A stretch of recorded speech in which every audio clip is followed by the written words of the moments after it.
હું એક નાના શહેરમાં રહું છું. મારા લગ્નને 2 વર્ષ થઈ ગયા છે. મારા પતિ ખૂબ જ સારા માણસ છે, પરંતુ તે હંમેશા પોતાના બિઝનેસમાં વ્યસ્ત રહે છે. ઘરમાં મારા સાસુ, સસરા, જેઠ અને જેઠાણી છે. મારા જેઠ છે એટલે કે મારા પતિના મોટા ભાઈ. તે મારાથી ઉંમરમાં 10 વર્ષ મોટા છે, પણ દેખાવમાં ખૂબ જ આકર્ષક છે. ઊંચું કદ, મજબૂત શરીર અને એવી સ્મિત જે કોઈનું પણ દિલ જીતી લે. એકવાર જેઠજી થોડા દિવસો માટે પિયર ગયા હતા અને સાસુ સસરા ગામડે ગયા હતા.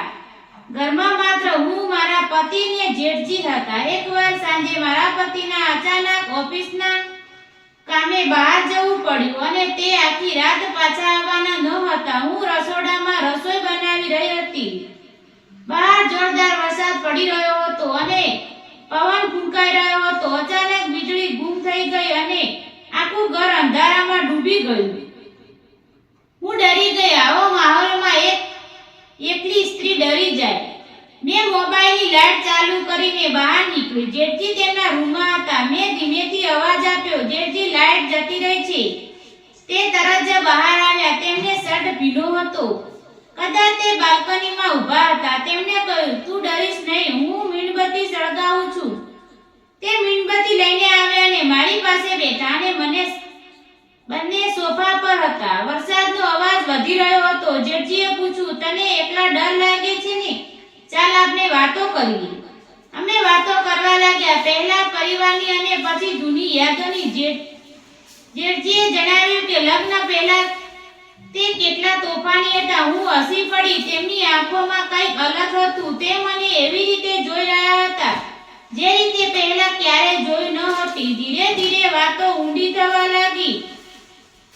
જેઠજીએ કહ્યું, તું ખૂબ જ સુંદર છે. મારો ભાઈ ખરેખર નસીબદાર છે.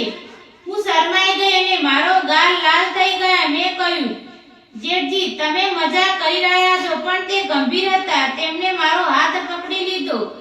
તેમનો સ્પેસ ગરમ હતો, પણ મેં હાથ છોડાવ્યો નહીં. વીજળીના ચમકારે તેમની આંખો ચમકી રહી હતી. અચાનક જેઠજીએ મને પોતાના તરફ ખેંચીને હું તેમની સાથે સરસી આપી ગઈ. તેમનું દિલ જોરથી ધબડકવા લાગ્યું હતું. મેં પણ મારી આંખો બંધ કરી લીધી. તેમણે ધીમેથી મારા ગાલ પકડ્યા. મેં કંઈ ન કહ્યું. પછી તેમણે હોઠ પર મારા હોઠને અડ્યા. તે પહેલું ચુંબન હતું, એટલું ઊંડું અને જુસ્સાદાર કે હું બધું જ ભૂલી ગઈ. અમે બંને એકબીજાને ખોવાઈ ગયા. જેઠજીએ મને ખોળામાં ઉઠાવીને પોતાના રૂમમાં લઈ ગયા. મીણબત્તીના પ્રકાશમાં રૂમ એકદમ રોમેન્ટિક લાગતો હતો. તેમણે મને બેડ પર સુવડાવીને તે મારી પાસે આવ્યા. તેમના હાથ મારા વાળમાં હતા અને એકબીજાના પ્રેમમાં ડૂબી ગયા, જાણે વર્ષોથી આ પળની રાહ જોતા હતા. તેમના દરેક સ્પેસમાં જાદુ હતા. એ રાત અમારી હતી.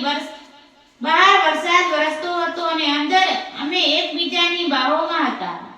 જેઠજીએ જે પ્રેમ આપ્યો તે મેં ક્યારેય પણ કલ્પના પણ નહોતી કરી. અમે કલાકો સુધી સાથે રહ્યા અને સવાર સુધી ઊંઘી ન શક્યા. બીજા સવારે મારા પતિ પાછા આવ્યા. બધું સામાન્ય લાગતું હતું, પણ જ્યારે મારી અને જેઠજીની નજર મળતી રહી ત્યારે કઈ અલગ જ વાત થઈ. જેઠાણીજીએ પણ પાછા આવ્યા, પણ હવે અમારી વચ્ચે એક રાજ હતું. અમે ક્યારે રસોડામાં તો ક્યારેક છત પર સૂપી રીતે મળતા. જેઠજીનો પ્રેમ મારા માટે સૌ બની ગયો હતો. મારા પતિને ક્યારેય શંકા ન ગઈ.